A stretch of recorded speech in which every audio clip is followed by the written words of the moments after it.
Brought to you by V-Guard, co-powered by Sensodyne and Vimal. ಬಾಯಲ್ಲಿ ಹೇಳಿ ಕೇಸರಿ. Associate sponsor UltraTech cement. Devaraje Gowda Prajwal ಪ್ರಕರಣದಲ್ಲಿ audio bomb ಸಿಡಿಸಿ twist ಕೊಟ್ಟಿದ್ದ ಬಿಜೆಪಿಯ ಮುಖಂಡ. ಆದರೆ ದೇವರಾಜೇಗೌಡ ಮೇಲೆ ಅತ್ಯಾಚಾರ ಕೇಸ್ ಬಿದ್ದಿದ್ದು ಹೊಳೆನರಸೀಪುರ ಪೊಲೀಸರಿಗೆ ಲಾಕ್ ಆಗಿದ್ದಾರೆ. ದೇವರಾಜೇಗೌಡ ಬಂಧನವೇ ಈಗ ರಾಜಕೀಯ ಜಟಾಪಟಿಗೂ ಕೂಡ ಕಾರಣವಾಗಿದೆ. ಹಾಗಾದ್ರೆ ಏನಿದು ಪ್ರಕರಣ? ವಿಡಿಯೋ ಹರಿಬಿಟ್ಟಂತ ಕೇವಲ 8 ನಿಮಿಷದಲ್ಲಿ ದೇವರಾಜೇಗೌಡ ಲಾಕ್ ಆಗಿದ್ದು ಹೇಗೆ? ಬನ್ನಿ ರಿಪೋರ್ಟ್ ನೋಡೋಣ. ಪ್ರಜ್ವಲ್ ರೇವಣ್ಣ ಕಾರ್ ಡ್ರೈವರ್ ಕೈಲಿ ಈ ಅಶ್ಲೀಲ ವಿಡಿಯೋ ಪೆನ್ ಡ್ರೈವ್ ಹೆಂಗ್ ಬಂತು? ಅದನ್ನ ಡೌನ್ಲೋಡ್ ಮಾಡ್ತಾರೆ ಯಾರು? ಎಲ್ಲಿಂದ ಬಂತು ಪೆನ್ ಡ್ರೈವ್ ಇದು? ಕಥಾನಾಯಕರೇ ಕಾಂಗ್ರೆಸ್ ಸರ್ಕಾರ ಇದು. ಅಂದ್ರೆ ಈ ರಾಜ್ಯದ ಉಪಮುಖ್ಯಮಂತ್ರಿಗಳಾದಂತಹ ಸನ್ಮಾನ್ಯ ಶ್ರೀ ಡಿ ಕೆ ಶಿವಕುಮಾರ್ ಅವರು ಬೆಂಕಿ ಸರ್ಕಾರದ ವಿರುದ್ಧವೇ ಬೆಂಕಿ ಉಗುಳಿದ್ರು. ಪ್ರಜ್ವಲ್ ವಿಡಿಯೋ ಹಿಂದಿನ ಕಥಾನಾಯಕ ಕಾಂಗ್ರೆಸ್ ಸರ್ಕಾರ. ಈಗಂತ ಗಂಭೀರ Come, come, my love, please don't say no, baby.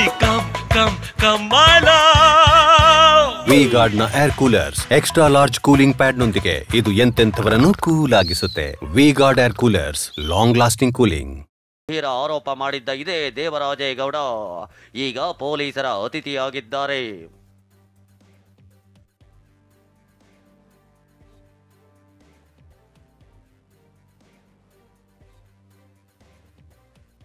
BJP ಮುಖಂಡ ದೇವರಾಜೇಗೌಡ ವಿರುದ್ಧ ರೇಪ್ ಕೇಸ್.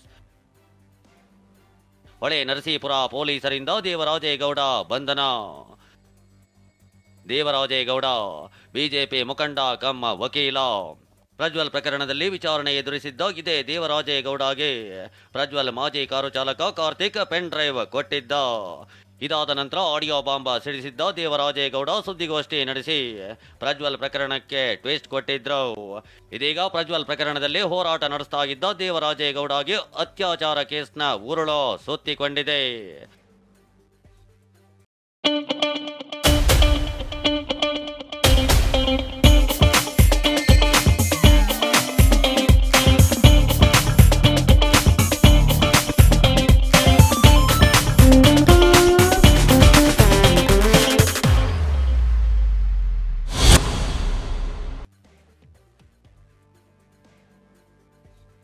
ಹಾಗಾದ್ರೆ ಏನಿದು ಪ್ರಕರಣ? ದೇವರಾಜೇಗೌಡ ಸಿಕ್ಕಿ ಬಿದ್ದಿದ್ದು ಹೇಗೆ? ವಿಚಾರಣೆಯಲ್ಲೇ ಏನಾಯ್ತು ಅನ್ನೋ ಪಿನ್ ಟು ಪಿನ್ ಮಾಹಿತಿಯನ್ನ ತೋರಿಸ್ತೀವಿ ನೋಡಿ. ವಕೀಲ ದೇವರಾಜೇಗೌಡಗೂ ಸಾಲು ಸಾಲು ಸಂಕಷ್ಟ ಎದುರಾಗಿದೆ. ಮಹಿಳೆಗೆ ಲೈಂಗಿಕ ಕಿರುಕುಳ ನೀಡಿದ ಕೇಸ್ನಲ್ಲಿ ದೇವರಾಜೇಗೌಡ ಸಿಲುಕಿದ್ದು.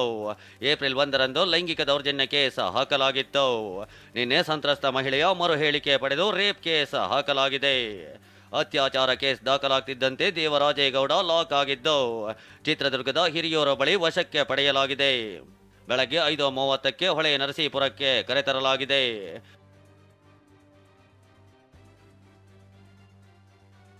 ನಿನ್ನೆ ಸಂಜೆ ಮತ್ತೆರಡು ಆಡಿಯೋ ರಿಲೀಸ್ ಮಾಡಿದ್ದ ದೇವರಾಜೇಗೌಡ ಇದು ತಗೊಳ್ಳೋಣ. ಇದು ಇನ್ವರ್ಟರ್ ಎಸಿ. ನೀವು ಗ್ಯಾಮ್ಲರ್ ಅಲ್ವಾ? ಗ್ಯಾಮ್ಲರ್ ಜೂಜಾಡ್ತಿರಲ್ವಾ? ನೀವು ಜೂಜಾಡ್ತೀರಾ? ಇಲ್ಲ, ಯಾರು ಏನು ಹೇಳಿದ್ರು ಅಂತ ನೀನು ಎಷ್ಟು ಕಾಸ್ಟ್ಲಿ ಹಾಗೂ ಡೆಲಿಕೇಟ್ ಎಸಿ ತಗೊಂಡು ಸ್ಟೆಬಿಲೈಸರ್ ತಗೊಳ್ಳಿಲ್ಲ ಅಂದ್ರೆ ಇದು ಜೂಜಾಟ ತಾನೇ. ಒಂದೇ ಫ್ಲಕ್ಚುಯೇಷನ್ ಗೆ ನಿಮ್ಮ ಇನ್ವರ್ಟರ್ ಎಸಿಯ ಪಾರ್ಟ್ಸ್ ಡ್ಯಾಮೇಜ್ ಆಗಬಹುದು. ಅದನ್ನು V-Guard ಉಪಯೋಗಿಸಿ ಸುರಕ್ಷಿತವಾಗಿರಿಸಿ. V-Guard, India's #1 stabilizer. ವಿಡಿಯೋ ಕೂಡ ಹರಿಬಿಟ್ಟಿದ್ರು. ಇದಾದ 8 ನಿಮಿಷದಲ್ಲಿ ಮೊಬೈಲ್ ಲೊಕೇಶನ್ ಆಧಾರದಲ್ಲಿ ದೇವರಾಜೇಗೌಡನನ್ನ ನಿನ್ನೆ ರಾತ್ರಿ ಲಾಕ್ ಮಾಡಲಾಗಿತ್ತು. ಇವತ್ತು ಹೊಳೆ ನರಸೀಪುರದಲ್ಲಿ ತೀವ್ರ ವಿಚಾರಣೆ ನಡೆಸಿದ ಬಳಿಕ ಬಂಧಿಸಲಾಗಿದೆ. ಆದರೆ ಆರೋಪ ತಳ್ಳಿ ಹಾಕಿರೋ ದೇವರಾಜೇಗೌಡ ಸತ್ಯಕ್ಕೆ ಜಯ ಸಿಗುತ್ತೆ ಎಂದಿದ್ದಾರೆ.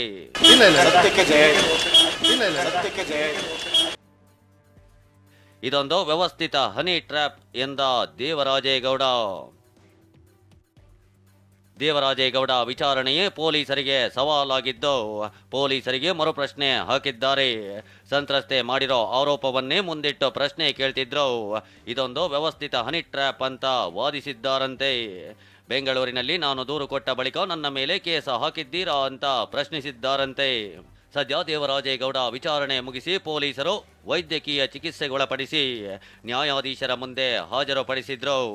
ವಿಚಾರಣೆ ನಡೆಸಿದ ನ್ಯಾಯಾಧೀಶರು ದೇವರಾಜೇಗೌಡರನ್ನು 14 ದಿನಗಳ ಕಾಲ ನ್ಯಾಯಾಂಗ ಬಂಧನಕ್ಕೆ ನೀಡಿ ಆದೇಶ ಹೊರಡಿಸಿದ್ದಾರೆ.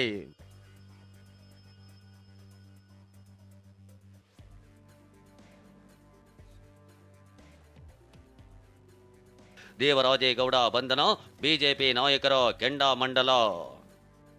ದೇವರಾಜೇಗೌಡ ಬಂಧನಕ್ಕೆ ಬಿಜೆಪಿ ನಾಯಕರು ಕಿಡಿಕಾರಿದ್ದಾರೆ. ಇದೊಂದು ರಾಜಕೀಯ ಬಂಧನ ಎಂದಿರೋ ಕೇಸರಿ ಕಲಿಗಳು. ಮತ್ತಷ್ಟು ಸಾಕ್ಷ್ಯಗಳು ಹೊರಬರುತ್ತೆಂಬ ಭಯದಿಂದ ದೇವರಾಜೇಗೌಡರನ್ನ ಬಂಧಿಸಿದ್ದಾರೆ ಅಂತ ಆರೋಪಿಸಿದ್ದಾರೆ. ಹಿಟ್ಲರ್ನ ಇವರು ಮೀರಿಸುವಂತಹ ಸರ್ಕಾರ ಇವ್ರದ್ದು. ಯಾಕೆಂದ್ರೆ ಅದು ಆಗೋಕ್ಕಿಂತ ಮೊದಲನೇ ಎಲ್ಲಿ ದೇವರಾಜ್ ಇನ್ನೂ ಹೆಚ್ಚಿನ ಮಾಹಿತಿಗಳನ್ನು ಕೊಟ್ಟಾರೋ ಅನ್ನೋ ಭಯದಿಂದ ಅವ್ರ ಬಾಯಿ ಮುಚ್ಚುವಂಥ ಒಂದು ಪ್ರಯತ್ನವನ್ನು ಮಾಡ್ತಾ ಇದ್ದಾರೆ. ಆದರೆ ನನಗೆ ಗೊತ್ತಿರೋ ಮಟ್ಟಿಗೆ ದೇವರಾಜ್ ಇದೆಲ್ಲ ಆಗ್ಬೋದಾದಂಥ ಮುಂದಿನ ಎಲ್ಲ ಅನಾಹುತಗಳನ್ನು, ಮುಂದಿನ ಎಲ್ಲ ತೊಂದರೆಗಳನ್ನು ಊಹಿಸಿ ಅವರು ಕ್ರಮ ಇಟ್ಕೊಟ್ಟಿದ್ದಾರೆ. ಹೀಗಾಗಿ ಅವ್ರ ಬಾಯಿ ಮುಚ್ಚಿಸ್ಲಿಕ್ಕೆ ಸಾಧ್ಯ ಇಲ್ಲ. ದೇವರಾಜೇಗೌಡರನ್ನ ಪೊಲೀಸರು ಬಂಧಿಸಿರೋದು ಒಳ್ಳೆ ಕ್ರಮ ಅಲ್ಲ. ಅವರ ಹತ್ರ ಮಾಹಿತಿ ತಗೊಂಬೋದಾಯ್ತು. SIT ಅವರು ನೀವು ಮುಖ್ಯಮಂತ್ರಿಗಳು, ಉಪಮುಖ್ಯಮಂತ್ರಿಗಳ ಹೆಸರು ಹೇಳ್ಬೇಡಿ ಅಂತ ಧಮಕಿ ಹಾಕಿರೋದು, ಇವೆಲ್ಲವನ್ನ ನೋಡ್ತಾ ಇದ್ರೆ ಎಲ್ಲ ಒಂದು ಕಡೆ ಸಾಕ್ಷಿಗಳನ್ನು ನಾಶ ಮಾಡುವಂಥ ದೃಷ್ಟಿಯಲ್ಲಿ ಸರ್ಕಾರ SITಯನ್ನು ಉಪಯೋಗ ಮಾಡ್ತಾ ಇದೆ ಅಂತ ಅನಿಸುತ್ತೆ. ಪೆನ್ ಡ್ರೈವ್ ಹರಿದಾಡಕ್ಕೆ ಶುರುವಾಗಿದ್ದು 21-22ನೇ ತಾರೀಕು. ಅವತ್ತಿನಿಂದ ಕಣ್ಮುಚ್ಕೊಂಡಿದ್ದಂಥ ಅಧಿಕಾರಿಗಳು ದೇವರಾಜೇಗೌಡರು 2ನೇ ಆಡಿಯೋ ಬಾಂಬ್ ಬಿಟ್ಟ ನಂತರ ಅವ್ರನ್ನ ಅರೆಸ್ಟ್ ಮಾಡೋದು ನೋಡಿದ್ರೆ, 2ನೇ ಆಡಿಯೋ ಬಾಂಬ್ ಬಿಟ್ಟ ನಂತರ ಅವ್ರನ್ನ ಅರೆಸ್ಟ್ ಮಾಡೋದು ನೋಡಿದ್ರೆ ಅವ್ರಿಗೆ ಇನ್ನಷ್ಟು ಹೊರಗಡೆ ಬಂದರೆ ಅನ್ನುವಂಥ ಭಯ ಕಾಡ್ತಾ ಇರ್ಬೋದು. ಬಿಜೆಪಿ ಆರೋಪಕ್ಕೆ ಕಾಂಗ್ರೆಸ್ ನಾಯಕರ ತಿರುಗೇಟು. ದೇವರಾಜೇಗೌಡ ಬಂಧನದ ಹಿಂದೆ ದೊಡ್ಡವರಿದ್ದಾರೆ. ರಾಜಕೀಯ ಬಂಧನ ಎಂಬ ಆರೋಪಕ್ಕೆ ಕೈ ನಾಯಕರು ತಿರುಗೇಟು ಕೊಟ್ಟಿದ್ದಾರೆ. ಕಾಂಗ್ರೆಸ್ ಮೇಲೇಕೆ ಗೂಬೆ ಕೂರಿಸೋದು ಅಂತ ಪ್ರಿಯಾಂಕ್ ಖರ್ಗೆ ಪ್ರಶ್ನಿಸಿದ್ದಾರೆ. ಹೀನಾಯವಾದಂಥ ಕೃತ್ಯ ಮಾಡಿದ್ದು ಪ್ರಜ್ವಲ್, ವಿಡಿಯೋ ಮಾಡಿದ್ದು, ಸ್ಟೋರ್ ಮಾಡಿದ್ದು ಮೊಬೈಲ್ನಲ್ಲಿ ಅವರೇ, ತಗೊಂಡಿದ್ದು ಅವ್ರ ಡ್ರೈವರ್, ಕೊಟ್ಟಿದ್ದು ಬಿಜೆಪಿಯ ಅಧಿಕೃತವಾದಂಥ ಹೊಳೆ ನರಸೀಪುರ ಅಭ್ಯರ್ಥಿಗೆ. ಇವರು ಪ್ರೋಆಕ್ಟಿವ್ ಆಗಿ ಏನು ಕೆಲಸ ಮಾಡ್ತಾ ಇದ್ದಾರೆ ಅದನ್ನ ತೋರಿಸ್ಬಿಡ್ಲಿ ಅವರು. ನಾವು ಯಾರನ್ನ ಈ ಪ್ರಕರಣದಲ್ಲಿ ಯಾರಿಗೂ ನಾವು ಕ್ಷಮೆ ಮಾಡಂಗಿಲ್ಲ ಅಂತ ಬರೇ ಪೇಪರ್ ಸ್ಟೇಟ್ಮೆಂಟ್ ಕೊಟ್ರೆ ಆಗುತ್ತಾ? ಏನ್ ಮಾಡಿದ್ದಾರೆ ಹೇಳಿ? ಇಲ್ಲಿವರೆಗೂ ಶಬಾಷ್ಗಿರಿ ಕೊಟ್ಟಿದ್ದಾರೆ ಅಷ್ಟೇ ಇವರಿಗೆ, ಪ್ರಜ್ವಲ್ ರೇವಣ್ಣಗೆ. ಸೊ ನಮ್ಮ ಮೇಲೆ ಗೂಬೆ ಕೂಡ್ಸೋದ್ ಬಿಟ್ಟು ಫಸ್ಟ್ ನಿಮ್ ಕೆಲಸ ಏನಿದೆ ಅದು ಮಾಡಬೇಕಾಗುತ್ತೆ. ಪ್ರಜ್ವಲ್ ವಿರುದ್ಧದ ರೇಪ್ ಪ್ರಕರಣಕ್ಕೆ ಟ್ವಿಸ್ಟ್ ಕೊಟ್ಟಿದ್ದ ದೇವರಾಜೇಗೌಡ ರೇಪ್ ಕೇಸ್ನಲ್ಲೇ ಲಾಕ್ ಆಗಿದ್ದು ರಾಜಕೀಯ ಜಟಾಪಟಿಗೆ ಕಾರಣವಾಗಿದೆ. ವಿಡಿಯೋದಿಂದ ಶುರು ಸಂವೇದನಾಶೀಲತೆಯಿಂದ ತಕ್ಷಣವೇ ಆರಾಮ ಪಡೆಯಿರಿ. ಸೆನ್ಸೊಡೈನ್ ರ್ಯಾಪಿಡ್ ರಿಲೀಫ್ ಜೊತೆಗೆ. ಈ ಯುದ್ಧಕ್ಕೆ ದಿನಕ್ಕೊಂದು ಟ್ವಿಸ್ಟ್ ಸಿಗ್ತಾಗಿದ್ದು ಮತ್ಯಾವ ಟರ್ನ್ ಪಡೆದುಕೊಳ್ಳುತ್ತೋ ಕಾದು ನೋಡಬೇಕು. Manjunath, TV9 Hassan. Prajwal pen drive case ಇವತ್ತು ಸಹ ರಾಜಕೀಯ ಜಟಾಪಟಿಗೆ ಕಾರಣವಾಗಿದೆ. ವಿದೇಶಕ್ಕೆ ಹಾರಿರುವಂತಹ ಪ್ರಜ್ವಲ್ ಬಂಧನಕ್ಕೆ ಪ್ರತಿಭಟನೆಗಳು ಜೋರಾಗ್ತಿವೆ. ಬೆಂಗಳೂರಿನಲ್ಲಿ 1 ಲಕ್ಷ ಬಹುಮಾನ ಘೋಷಣೆ ಕೂಡ ಮಾಡಲಾಗಿದೆ. ಒಂದು ಪೋಸ್ಟರ್ ಅನ್ನು ಅಂಟಿಸಲಾಯಿತು. ಈ ಮಧ್ಯೆ ಪ್ರಕರಣದ ತನಿಖೆಯನ್ನ CBIಗೆ ವಹಿಸುವಂತೆ ಬಿಜೆಪಿಯ ನಾಯಕರು ಆಗ್ರಹ ಮಾಡ್ತಿದ್ದಾರೆ. ಇದಕ್ಕೆ ಕಾಂಗ್ರೆಸ್ ಪಡೆ ಕೂಡ ತಿರುಗೇಟು ಕೊಟ್ಟಿದ್ದಾರೆ.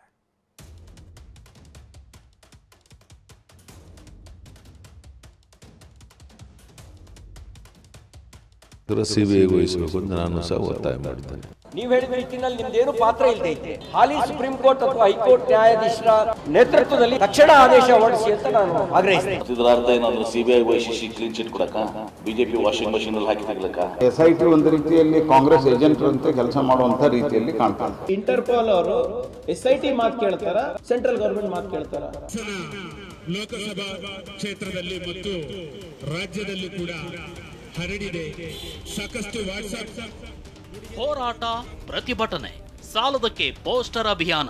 ಸಂಸದ ಪ್ರಜ್ವಲ್ ರೇವಣ್ಣ ಬಂಧನಕ್ಕೆ ಕೇಳಿ ಬಂದಿರೋ ಕೂಗುಗಳಿವು. ಪೆನ್ ಡ್ರೈವ್ ಬಿಡುಗಡೆ ಬಳಿಕ ಪ್ರಜ್ವಲ್ ರೇವಣ್ಣ ವಿದೇಶಕ್ಕೆ ಹಾರಿದ್ದಾರೆ. ಅಂದಿನಿಂದ ಇದುವರೆಗೂ ಸಂಸದನ ಸಣ್ಣ ಸುಳಿವೂ ಸಿಕ್ಕಿಲ್ಲ. 16 ದಿನ ಕಳೆದ ಬಳಿಕವೂ ಪತ್ತೆಯಾಗದ ಬಗ್ಗೆ ರಾಜ್ಯದಲ್ಲಿ ಪ್ರತಿಭಟನೆಗಳು ಭುಗಿಲೆದ್ದಿವೆ. ಚಿಕ್ಕಮಗಳೂರಿನಲ್ಲಿ SDPI ಧರಣಿ ನಡೆಸಿದ್ರೆ, ಹಾಸನದಲ್ಲಿ ವುಮೆನ್ ಇಂಡಿಯಾ ಮೂವ್ಮೆಂಟ್ ಹೋರಾಟ ಮಾಡಿದೆ. ಸಾಲದಕ್ಕೆ ಬೆಂಗಳೂರಿನ ಶಿವಾನಂದ ಸರ್ಕಲ್ನಲ್ಲಿ ಜನತಾ ಪಕ್ಷದ ಕಾರ್ಯಕರ್ತರು ಪ್ರಜ್ವಲ್ ಹುಡುಕಿಕೊಟ್ಟವರಿಗೆ 1 ಲಕ್ಷ ಬಹುಮಾನ ಅಂತ ಪೋಸ್ಟರ್ ಅಂಟಿಸಿದ್ದಾರೆ. ಈ ಮಧ್ಯೆ ಪ್ರಜ್ವಲ್ ಪ್ರಕರಣದ ರಾಜಕೀಯ ಜಟಾಪಟಿ ಮುಂದುವರೆದಿದೆ. ಪ್ರಜ್ವಲ್ ಪ್ರಕರಣ ಮುಂದುವರೆದ ರಾಜಕೀಯ ಜಟಾಪಟಿ. CBI ತನಿಖೆಗೆ ಆಗ್ರಹಿಸಿದ ರಾಜ್ಯ ಬಿಜೆಪಿ ನಾಯಕರು. ಪ್ರಜ್ವಲ್ ಪೆನ್ ಡ್ರೈವ್ ಪ್ರಕರಣ ರಾಜಕೀಯ ಸ್ವರೂಪ ಪಡೆದುಕೊಂಡಿದೆ. SIT ತನಿಖೆಗೆ ರಾಜ್ಯ ಬಿಜೆಪಿ ನಾಯಕರು ಆಕ್ಷೇಪ ವ್ಯಕ್ತಪಡಿಸಿದ್ದಾರೆ. ಪೆನ್ ಡ್ರೈವ್ ಕೇಸನ್ನ CBIಗೆ ವಹಿಸಬೇಕು ಅಂತ ಪಟ್ಟು ಹಿಡಿದಿದ್ದಾರೆ. ಮಾಜಿ CM BS ಯಡಿಯೂರಪ್ಪ CBIನಿಂದ ಮಾತ್ರ ಪಾರದರ್ಶಕ ತನಿಖೆ ಸಾಧ್ಯ ಅಂದಿದ್ದಾರೆ. SIT ಕಾಂಗ್ರೆಸ್ ಏಜೆಂಟ್ ಅಂತ ಜೋಶಿ ವ್ಯಂಗ್ಯವಾಡಿದ್ದಾರೆ. CBI ಕೊಡಬೇಕು ಅಂತ ಬಹುತೇಕ ಜನರ ಅಭಿಪ್ರಾಯ. ಸೊ ಅದಕ್ಕೋಸ್ಕರ CBIಗೆ ವಹಿಸಬೇಕು ಅಂತ ನಾನು ಸಹ ಒತ್ತಾಯ ಮಾಡ್ತೇನೆ. ಎಲ್ಲ ಸಂಗತಿಗಳೇನು ಅಂತಂದರೆ ಸರ್ಕಾರದಲ್ಲಿ ಎಲ್ಲವೂ ಸರಿ ಇಲ್ಲ ಮತ್ತು ತನಿಖೆ ನಡೆಸೋರು ಕೂಡ ಇದೊಂದು ರೀತಿಯಲ್ಲಿ ಪಕ್ಷಪಾತ SIT ಒಂದು ರೀತಿಯಲ್ಲಿ ಕಾಂಗ್ರೆಸ್ ಏಜೆಂಟ್ರಂತೆ ಕೆಲಸ ಮಾಡುವಂಥ ರೀತಿಯಲ್ಲಿ ಕಾಣ್ತಾ ಇದೆ. ನಾನು ನಿಮಗೆ ಆಗ್ರಹ ಮಾಡ್ತೇನೆ, ನೀವು ಪ್ರಾಮಾಣಿಕವಾಗಿದ್ದರೆ, ನೀವು ಹೇಳಿದ ರೀತಿಯಲ್ಲಿ ನಿಮ್ಮದೇನು ಪಾತ್ರ ಇಲ್ಲದೆ ಇದ್ದರೆ, ಹಾಲಿ ಸುಪ್ರೀಂ ಕೋರ್ಟ್ ಅಥವಾ ಹೈಕೋರ್ಟ್ ನ್ಯಾಯಾಧೀಶರ ನೇತೃತ್ವದಲ್ಲಿ SIT ತನಿಖೆ ಮಾಡೋದಕ್ಕೆ ತಕ್ಷಣ ಆದೇಶ ಹೊರಡಿಸಿ ಅಂತ ನಾನು ಆಗ್ರಹಿಸ್ತೇನೆ. ಕೇಸ್ಗೆ ಕ್ಲೀನ್ ಚಿಟ್ ಕೊಡಿಸೋಕ MB ಪಾಟೀಲ್ ತಿರುಗೇಟು. CBI ತನಿಖೆ ಕೊಡಬೇಕೆಂಬ ಬಿಜೆಪಿ ಆಗ್ರಹಕ್ಕೆ ಕೈಪಡೆ ಕೆಂಡವಾಗಿದೆ. ಬಿಜೆಪಿ ನಾಯಕರ ವಿರುದ್ಧ ಸಚಿವ MB ಪಾಟೀಲ್ ಕಿಡಿಕಾರಿದ್ದಾರೆ. ಕ್ಲೀನ್ ಚಿಟ್ ಕೊಡೋಕೆ ವಾಷಿಂಗ್ ಮೆಷಿನ್ಗೆ ಹಾಕೋಕೆ CBI ಕೊಡಬೇಕಾ ಅಂತ ಪ್ರತ್ಯುತ್ತರ ಕೊಟ್ಟಿದ್ದಾರೆ. ಇತ್ತ ಪ್ರಿಯಾಂಕ್ ಖರ್ಗೆ ಮಾತನಾಡಿ,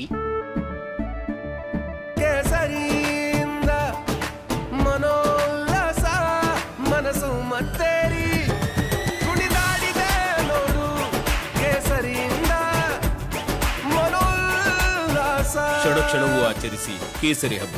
ವಿಮಲ್ ಬಾಯಲ್ಲಿ ಹೇಳಿ ಕೇಸರಿ. ಇಂಟರ್ಪೋಲ್ ಯಾರ್ ಮಾತು ಕೇಳುತ್ತೆ ಅಂತ ಪ್ರಶ್ನಿಸಿದ್ದಾರೆ.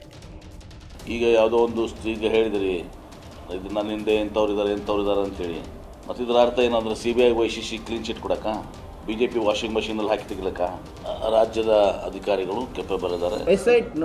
SIT ಅವರು ರೆಕಮೆಂಡ್ ಮಾಡ್ಬೋದು ಅಷ್ಟೇ, ಬಟ್ ಮಾಡಿಸೋದು ಯಾರ ಕೈಲಿದೆ? ಇವರೇ ಇಂಟರ್ಪಾಲ್ ಅವರು SIT ಮಾತು ಕೇಳ್ತಾರ, ಏನು ಸೆಂಟ್ರಲ್ ಗೌರ್ಮೆಂಟ್ ಮಾತು ಕೇಳ್ತಾರ? ಪ್ರಜ್ವಲ್ ಪಾಸ್ಪೋರ್ಟ್ ರದ್ದತಿಗೆ ಅಡ್ಡಿಯಾಗಿದ್ದೇನು? ಪ್ರಧಾನಿ ನರೇಂದ್ರ ಮೋದಿಗೆ ಜೈರಾಮ್ ರಮೇಶ್ ಪ್ರಶ್ನೆ. ಪ್ರಧಾನಿ ಮೋದಿಗೆ ಕಾಂಗ್ರೆಸ್ ನಾಯಕ ಜೈರಾಮ್ ರಮೇಶ್ ಪ್ರಶ್ನೆಯನ್ನ ಮುಂದಿಟ್ಟಿದ್ದಾರೆ. ಪ್ರಜ್ವಲ್ ರಾಜತಾಂತ್ರಿಕ ಪಾಸ್ಪೋರ್ಟ್ ರದ್ದುಪಡಿಸಲು ಪ್ರಧಾನಿಗೆ ಆದ ಅಡ್ಡಿ ಏನು? ವಿಜಯ್ ಮಲ್ಯ, ನೀರವ್ ಮೋದಿ ಮತ್ತು ಮೆಹುಲ್ ಚೋಕ್ಸಿ ಅವರಂತೆ ದೇಶದಿಂದ ಪಲಾಯನ ಮಾಡಲು ಹೇಗೆ ಅವಕಾಶ ಸಿಕ್ತು ಅಂತ ಟ್ವೀಟ್ ಮಾಡಿದ್ದಾರೆ. Bureau report, TV9. ಪ್ರಜ್ವಲ್ ಪ್ರಕರಣ ಒಂದ್ ಕಡೆ ಆದ್ರೆ ಅತ್ತ ಲೋಕಸಭಾ ಅಖಾಡದಲ್ಲಿ ಸೋಲು ಗೆಲುವಿನ ಲೆಕ್ಕಾಚಾರ ಜೋರಾಗಿದೆ. ಆದರೆ ಸೋಲು ಗೆಲುವಿನ ಲೆಕ್ಕಾಚಾರದ ಹಿಂದೆ ರಾಜಕೀಯ ಬದಲಾವಣೆಯ ಮಾತುಗಳು ಕೂಡ ಕೇಳಿ ಬರ್ತಾ ಇವೆ. ಬಿಜೆಪಿ ನಾಯಕರು ಸರ್ಕಾರ ಪತನದ ಭವಿಷ್ಯ ನುಡಿತಿದ್ರೆ ಕಾಂಗ್ರೆಸ್ ಬದಲಾವಣೆ ಮಾತನ್ನ ತಳ್ಳಿ ಹಾಕಿದೆ. ಕೆಲವೇ ತಿಂಗಳಲ್ಲಿ ಸರ್ಕಾರ ಧ್ವಂಸ, HDK ಭವಿಷ್ಯ. ಕೆಲವೇ ತಿಂಗಳುಗಳಲ್ಲಿ ಧ್ವಂಸ ಆಗುತ್ತೆ. ಕಾಂಗ್ರೆಸ್ನ ಬಹಳ ಜನ ಸಂಪರ್ಕದಲ್ಲಿದ್ದಾರೆ. ಅಶೋಕ್ ಬಾಂಬ್. ಈ ಕಾಂಗ್ರೆಸ್ಸಿನ ಸರ್ಕಾರದ ಕ್ಷಣಗಣನೆ ಪ್ರಾರಂಭ ಆಗಿದೆ. 4 ಶಾಸಕರನ್ನ ಸೆಳೆಯಲು ಆಗಲ್ಲ, MB ಪಾಟೀಲ್ ಸವಾಲ್. ಇಬ್ಬರು ಶಾಸಕರು 4 ಜನ ಶಾಸಕರು ತಗೊಂಡ್ಬರಲ್ಲ. ಲೋಕಸಭಾ ಚುನಾವಣೆ ಮುಗಿದು ಬಿಜೆಪಿಯ ಚುನಾವಣೋತ್ತರ ಅವಲೋಕನವು ಮುಗಿದು ಹೋಗಿದೆ. ಇದರ ಬೆನ್ನಲ್ಲೇ ರಾಜ್ಯ ಸರ್ಕಾರ ಪತನದ ಕುರಿತು ಚರ್ಚೆ ಮುನ್ನೆಲೆಗೆ ಬಂದಿದೆ. ಚುನಾವಣೆಯಲ್ಲಿ ಕಾಂಗ್ರೆಸ್ ವಿರುದ್ಧ ಜಂಟಿ ಹೋರಾಟ ನಡೆಸಿದ್ದ JDS, ಬಿಜೆಪಿ ಸರ್ಕಾರ ಪತನದ ಮಾತನಾಡುತ್ತಿರುವುದು ರಾಜ್ಯ ರಾಜಕಾರಣದಲ್ಲಿ ಮತ್ತೆ ಕಳೆದ ಬಾರಿಯ ಸನ್ನಿವೇಶ ಮರುಕಳಿಸುತ್ತಿದೆಯೇ ಎಂಬ ಅನುಮಾನ ಹುಟ್ಟಿಸಿದೆ. ಅದಕ್ಕೆ ಕಾರಣವೇ ಮೈತ್ರಿ ನಾಯಕರ ಈ ಮಾತುಗಳು. ಆ ಹಾಸನಾಂಬ ತಾಯಿನೇ ಈ ಸರ್ಕಾರವನ್ನ ಕೆಲವೇ ತಿಂಗಳುಗಳಲ್ಲಿ ಧ್ವಂಸ ಆಗುತ್ತೆ. ನಾನು ಮೊನ್ನೆನೂ ಹೇಳಿದ್ದೇನೆ, ನಾವಿಲ್ಲಿ ಏನೇ ಮಾಡಿದ್ರು ಮೇಲೊಬ್ಬ ಇದ್ದಾನೆ ಅಂತ ಹೇಳಿ. ಜನ ಇದ್ದಾರೆ, ಇಲ್ಲ ಅಂತ ಯಾರು ಹೇಳ್ತಾರೆ? ಇದೇ ಇರೋದಕ್ಕೆ ಹೇಳ್ತಾ ಇರೋದು. ಸಂಪರ್ಕದಲ್ಲಿದ್ದಾರೆ. ಈ ಕಾಂಗ್ರೆಸ್ಸಿನ ಸರ್ಕಾರದ ಕ್ಷಣಗಣನೆ ಪ್ರಾರಂಭ ಆಗಿದೆ. ಪತನ ಆಗಬೇಕು ಅಂತ ನಾವು ಬಯಸೋದಿಲ್ಲ. ಪೂರ್ಣ ಬಹುಮತವನ್ನ ರಾಜ್ಯದ ಜನ ಕೊಟ್ಟಿದ್ದಾರೆ. ಪತನವನ್ನ ನಾವು ಬಯಸೋದಿಲ್ಲ. ಅವರ ಭಾರದಲ್ಲೇ ಅವರು ಕುಸಿದ್ರೆ ಆಮೇಲೆ ರಾಜಕಾರಣ ಏನ್ ಮಾಡಬೇಕು ಅಂತ ನಾವು ನೋಡ್ತೀವಿ. ಬಿಜೆಪಿ ನಾಯಕರ ಪತನ ಭವಿಷ್ಯಕ್ಕೆ MB ಪಾಟೀಲ್ ಡಿಚ್ಚಿ. ಸರ್ಕಾರ ಪತನವಾಗುತ್ತೆ, ಕಾಂಗ್ರೆಸ್ನವರೇ ಬೀಳಿಸ್ತಾರೆಂಬ ಬಿಜೆಪಿ ನಾಯಕರ ಹೇಳಿಕೆಗೆ ಸಚಿವ MB ಪಾಟೀಲ್ ತಿರುಗೇಟು ಕೊಟ್ಟಿದ್ದಾರೆ. ಸರ್ಕಾರ ಬೀಳಿಸೋಕೆ 60 ಶಾಸಕರು ಬೇಕು, 4 ಶಾಸಕರನ್ನ ಕರೆದುಕೊಂಡು ಹೋಗಲಿ ಅಂತ ಸವಾಲ್ ಹಾಕಿದ್ದಾರೆ. ಅಷ್ಟೇ ಅಲ್ಲ, ಬಿಜೆಪಿ ಶಾಸಕರೇ ನಮ್ಮ ಜೊತೆ ಸಂಪರ್ಕದಲ್ಲಿದ್ದಾರೆ ಅಂತ ಬಾಂಬ್ ಹಾಕಿದ್ದಾರೆ. ಈ ಸರ್ಕಾರ ಬೀಳಿಸಬೇಕಾದ್ರೆ ನಿಮಗೆ ಆಸ್ ಇಟ್ ಈಸ್ 65 ಶಾಸಕರು ಬೇಕು, 60 ಶಾಸಕರು ಬೇಕು. ಇವರು ಒಂದು ಇಬ್ಬರನ್ನ ಶಾಸಕರು 4 ಜನ ಶಾಸಕರು ತೊಗೊಂಬರಲಿ. BJPಯವರು ಎಷ್ಟೋ ಜನ ನಮ್ಮ ಜೊತೆ ಇದ್ದಾರೆ. JDSದ್ದು ಮುಳುಗ್ತಿರೋ ಹಡಗದು. ಅಲ್ಲಿ ಜನ ಎಷ್ಟು ಈ ಕಡೆ ಬರ್ತಾರೆ ನೋಡಿ. ಆ ಕಡೆಯಿಂದ ಈ ಕಡೆ ಬರ್ಬೋದು, ಈ ಕಡೆಯಿಂದ ಆ ಕಡೆ ಹೋಗೋದಿಲ್ಲ.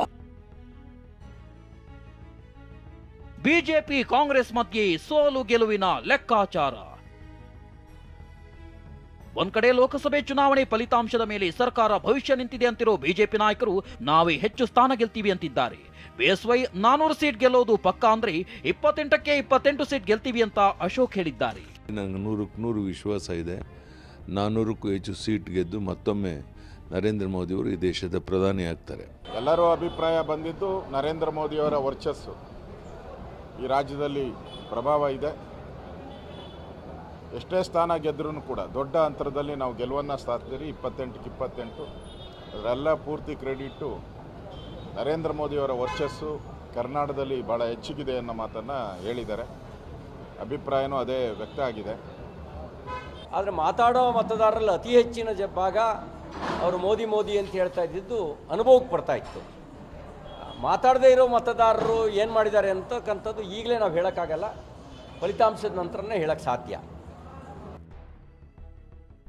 ಇತ್ತ ಬಿಜೆಪಿ ನಾಯಕರ ಗೆಲುವಿನ ಕನಸಿಗೆ ತಣ್ಣೀರು ಬೀಳುತ್ತೆ ಅಂತಿರೋ ಸಚಿವ ಪ್ರಿಯಾಂಕ್ ಖರ್ಗೆ 18ರಿಂದ 21 ಸ್ಥಾನ ಗೆಲ್ಲುವ ವಿಶ್ವಾಸ ವ್ಯಕ್ತಪಡಿಸಿದ್ದಾರೆ. ಕರ್ನಾಟಕದಿಂದ ವಿಶೇಷವಾಗಿ ನಾವು ಹೆಚ್ಚಿನ ಸೀಟನ್ನು ನಾವು ಇಂಡಿಯಾ ಮೈತ್ರಿಕೂಟಕ್ಕೆ ಕೊಡ್ತೀವಿ. ನನ್ನ ಪ್ರಕಾರ ಏನಿಲ್ಲ ಅಂದರೂ 18ರಿಂದ 21 ತನಕ ಬರುತ್ತೆ. ಸೋಲು ಗೆಲುವಿನ ಲೆಕ್ಕಾಚಾರ, ಸರ್ಕಾರ ಪತನದ ಭವಿಷ್ಯದ ಮಾತುಗಳು ರಾಜ್ಯ ರಾಜಕಾರಣದಲ್ಲಿ ಸಂಚಲನ ಸೃಷ್ಟಿಸಿವೆ. ಮೈತ್ರಿ ಮೇಲುಗೈ ಸಾಧಿಸಲಿದ್ದು ಕಾಂಗ್ರೆಸ್ ಆಗುವ ಹಿನ್ನಡೆ ಬದಲಾವಣೆಗೆ ಕಾರಣವಾಗಬಹುದು ಅನ್ನೋದು ಬಿಜೆಪಿ ಲೆಕ್ಕಾಚಾರ. ಆದರೆ ನಾವೇ ಗೆಲ್ತೀವಿ ಅಂತಿರೋ ಕಾಂಗ್ರೆಸ್ ಸರ್ಕಾರ ಪತನವಾಗ್ತೆಂಬ ಮಾತನ್ನ ತಳ್ಳಿ ಹಾಕಿದ್ದಾರೆ. ಕಿರಣ್ ಹನಿಯಾಡ್ಕ, TV9 ಬೆಂಗಳೂರು. ಜೈಲಿನಿಂದ ಹೊರಬಂದಿರುವಂತಹ ದೆಹಲಿ ಸಿಎಂ ಅರವಿಂದ್ ಕೇಜ್ರಿವಾಲ್ ಕೇಂದ್ರದ ವಿರುದ್ಧ ಸಮರ ಸಾರಿದ್ದಾರೆ. ನಿನ್ನೆಯಷ್ಟೇ ಜಾಮೀನಿನ ಮೇಲೆ ಬಂದಿರುವಂತಹ ಕೇಜ್ರಿವಾಲ್ ಪ್ರಧಾನಿ ಮೋದಿ ಬಗ್ಗೆ ಬೆಂಕಿ ಉಗುಳ್ತಿದ್ದಾರೆ. ಮೋದಿ ಮತ್ತೆ ಪ್ರಧಾನಿ ಆಗೋದೇ ಇಲ್ಲ ಅನ್ನೋ ಅಸ್ತ್ರವನ್ನು ಕೂಡ ಹೂಡಿರುವಂತಹ ಇಂಡಿಯಾ ಮೈತ್ರಿಕೂಟದ ನಾಯಕರು ವಾಗ್ದಾಳಿ ನಡೆಸಿದ್ದಾರೆ. ಇದಕ್ಕೆ ಅಮಿತ್ ಶಾ ಕೌಂಟರ್ ಕೊಟ್ಟಿದ್ದಾರೆ.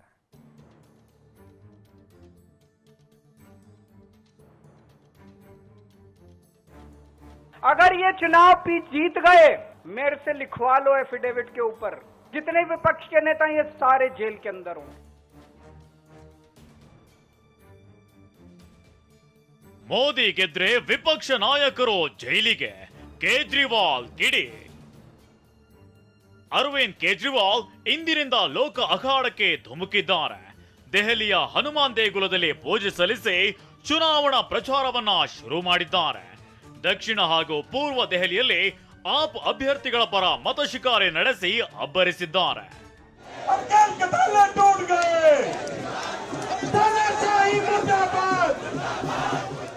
ಇದಕ್ಕೂ ಮೊದಲು ಸುದ್ದಿಗೋಷ್ಠಿ ನಡೆಸಿದ ಕೇಜ್ರಿವಾಲ್ ಮೋದಿ ವಿರುದ್ಧ ವಾಗ್ಬಾಣ ಬಿಟ್ಟಿದ್ದಾರೆ. ಒನ್ ನೇಷನ್ ಒನ್ ಲೀಡರ್ ಅನ್ನೋದು ಮೋದಿಯ ಉದ್ದೇಶ. ಈ ಬಾರಿ ಲೋಕಸಭಾ ಚುನಾವಣೆ ಗೆದ್ರೆ ವಿಪಕ್ಷ ನಾಯಕರನ್ನ ಜೈಲಿಗಟ್ಟುತ್ತಾರೆ ಅಂತ ಆರೋಪಿಸಿದ್ದಾರೆ. ಇಷ್ಟೇ ಅಲ್ಲ, ಜೂನ್ 4 ಬಳಿಕ ಮೋದಿ ಸರ್ಕಾರ ಇರಲ್ಲ ಅಂತ ಭವಿಷ್ಯ ನುಡಿದಿದ್ದಾರೆ. अगर ये चुनाव जीत गए, मेरे से लिखवा लो एफिडेविट के ऊपर. थोड़े दिन के बाद ममता दीदी जेल में होंगी, तेजस्वी यादव जेल में होगा, स्टालिन साहब जेल के अंदर होंगे, पिनरई विजयन जेल के अंदर होंगे, उद्धव ठाकरे जेल के अंदर होंगे, जितने विपक्ष के नेता ये सारे जेल के अंदर होंगे. मेरा अपना आकलन है कि 4 जून के बाद इनकी सरकार नहीं बन रही, मोदी सरकार नहीं बन रही. दोस्तों, अगर मैं गलत हूं तो मेरे को बताना. हरियाणा में इनकी सीट कम हो रही है, राजस्थान में कम हो रही है, कर्नाटक में कम हो रही है, दिल्ली में कम हो रही है. ಮೋದಿ ನಿವೃತ್ತಿ, ಯೋಗಿ ಮೂಲೆ ಗುಂಪು, ಅಮಿತ್ ಶಾಗೆ ಪಟ್ಟ, ಕೇಜ್ರಿವಾಲ್ ಬಾ. ಅರವಿಂದ್ ಕೇಜ್ರಿವಾಲ್ ಯುಪಿ ಸಿಎಂ ಯೋಗಿ ಆದಿತ್ಯನಾಥ್ ಬಗ್ಗೆ ಸ್ಫೋಟಕ ಹೇಳಿಕೆ ನೀಡಿದ್ದಾರೆ. ಮೋದಿ ಗೆದ್ದ ಬಳಿಕ ಯೋಗಿಯನ್ನ ತೆಗೆದು ಹಾಕ್ತಾರೆ ಅಂತ ಆರೋಪಿಸಿದ್ದಾರೆ. ಇಷ್ಟಕ್ಕೆ ವಾಗ್ದಾಳಿ ನಿಲ್ಲಿಸದ ಕೇಜ್ರಿವಾಲ್ ಮೋದಿಗೆ 75 ವರ್ಷ ಆಗಲಿದ್ದು ನಿವೃತ್ತಿ ಆಗಲಿದ್ದಾರೆ ಅಂತ ಕಿಡಿಕಾರಿದ್ದಾರೆ. अगर इनकी सरकार बनी तो पहले अगले 2 महीने में योगी जी को निपटाएंगे ये, और उसके बाद मोदी जी के सबसे खास अमित शाह को ये प्रधानमंत्री बनाएंगे. मैं बीजेपी से पूछता हूं, आपका प्रधानमंत्री कौन होगा? बीजेपी के अंदर मोदी जी ने 2014 में मोदी जी ने खुद ने रूल बनाया था कि बीजेपी के अंदर जो भी 75 साल का होगा उसको रिटायर कर दिया जाएगा. 17 सितंबर को रिटायर होने वाले हैं. ಇನ್ನು ಪಾಟ್ನಾದಲ್ಲಿ ಮಾತನಾಡಿರೋ ಎಐಸಿಸಿ ಅಧ್ಯಕ್ಷ ಮಲ್ಲಿಕಾರ್ಜುನ್ ಖರ್ಗೆ ಮೋದಿ ಮತ್ತೆ ಪ್ರಧಾನಿ ಆಗಲ್ಲ ಎಂದಿದ್ದಾರೆ. इस बार वो प्रधानमंत्री नहीं बनेंगे, ये एक हमारा सबका दावा है। 2029 ಮೋದಿ ನೇತೃತ್ವ, ಕೇಜ್ರಿಗೆ ಅಮಿತ್ ಶಾ ತಿರುಗೇಟು. ಅರವಿಂದ್ ಕೇಜ್ರಿವಾಲ್ ಆರೋಪಕ್ಕೆ ಕೇಂದ್ರ ಗೃಹ ಸಚಿವ ಅಮಿತ್ ಶಾ ತಿರುಗೇಟು ಕೊಟ್ಟಿದ್ದಾರೆ. 2029 ಮೋದಿ ನೇತೃತ್ವ ಇರುತ್ತದೆ ಅಂತ ಸ್ಪಷ್ಟನೆಯನ್ನ ನೀಡಿದ್ದಾರೆ. भाजपा के संविधान में ऐसा कोई प्रोविजन नहीं है। मोदी जी ही 29 तक नेतृत्व करेंगे और मोदी जी ही आने वाले चुनाव का भी नेतृत्व करेंगे। इंडी अलायंस के लिए कोई अच्छा समाचार नहीं है। ಸಮಾಧಿ ತೋಡ್ತಾರೆ ಎಂದ ಪ್ರಧಾನಿ ಮೋದಿಗೆ ಸಿದ್ದು ತಿರುಗೇಟು. ಪ್ರಧಾನಿ ನರೇಂದ್ರ ಮೋದಿ ನಿನ್ನೆ ಕಾಂಗ್ರೆಸ್ ವಿರುದ್ಧ ಗಂಭೀರ ಆರೋಪ ಮಾಡಿದ್ರು. ಕಾಂಗ್ರೆಸ್ ತಮ್ಮ ಸಮಾಧಿ ತೋಡುತ್ತದೆ ಎಂದಿದ್ರು. ಪ್ರಧಾನಿ ಮೋದಿಯ ಈ ಆರೋಪಕ್ಕೆ ಸಿಎಂ ಸಿದ್ದರಾಮಯ್ಯ ತಿರುಗೇಟು ಕೊಟ್ಟಿದ್ದಾರೆ. ಸೋಲಿನ ಭೀತಿ ಹೀಗೆ ಮಾತನಾಡಿಸುತ್ತಿದೆಯಂತ ಕಿಡಿಕಾರಿದ್ದಾರೆ. एक तरफ कांग्रेस है जो कहती है मोदी तेरी कब्र खुल देगी, लेकिन ये भूल रहे हैं कि भारत की 140 करोड़ जनता, मेरे माताएं बहनें इतनी बड़ी तादाद में जो आई है ना, ये मेरी माताएं बहनें, यही मोदी की रक्षक है. ಅವರು ಡೆಸ್ಪರೇಟ್ ಆಗಿಬಿಟ್ಟಿದ್ದಾರೆ. ಪ್ರಧಾನಮಂತ್ರಿ ಸೋಲ್ತೀವಿ ಅಂತಕ್ಕಂಥ ಭಯ, ಆ ಭಯದಿಂದ ಹತಾಶರಾಗಿ ಬಾಯಿ ಬಂದಾಗ ಏನೇನೋ.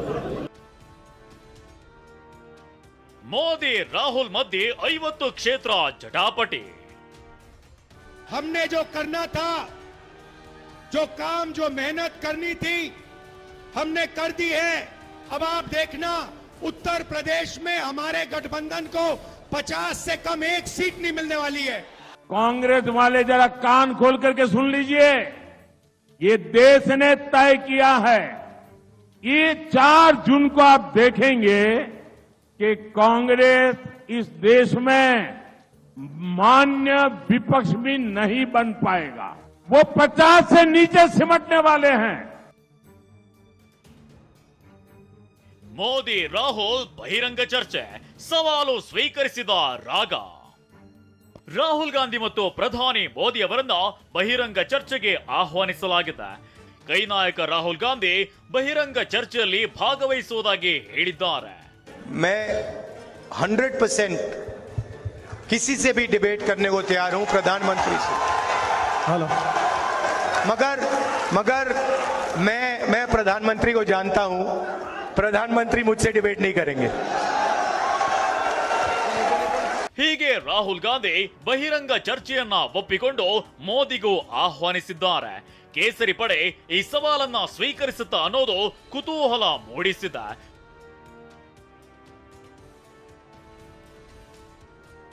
ಆಂಧ್ರದಲ್ಲಿ ಅಲ್ಲು ಅರ್ಜುನ್ ರಾಮ್ ಚರಣ್ ಭರ್ಜರಿ ಪ್ರಚಾರ.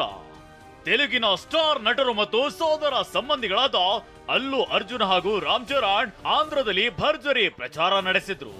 ರಾಮ್ ಚರಣ್ ಪೇಟಾಪುರಂನಲ್ಲಿ ಚಿಕ್ಕಪ್ಪ ಪವನ್ ಕಲ್ಯಾಣ್ ಜೊತೆ ನಿಂತಿದ್ರೆ, ಅಲ್ಲು ಅರ್ಜುನ್ ವೈಎಸ್ಆರ್ಸಿಪಿ ನಂದ್ಯಾಲ್ ಅಭ್ಯರ್ಥಿ ಪರ ಮತಯಾಚಿಸಿದ್ರು. ಇಂದು ಬಹಿರಂಗ ಪ್ರಚಾರಕ್ಕೆ ಕೊನೆ ದಿನವಾಗಿದ್ದು ಇಬ್ಬರು ಎರಡು ಪಕ್ಷದ ಪರ ಮತ ಶಿಕಾರಿಗೆ ಇಳಿದಿದ್ರು. Bureau report TV nine. Brought to you by V-Guard, co-powered by Sensodyne and Vimal. ಬಾಯಲ್ಲಿ ಹೇಳಿ ಕೇಸರಿ. Associate sponsor Ultratech Cement.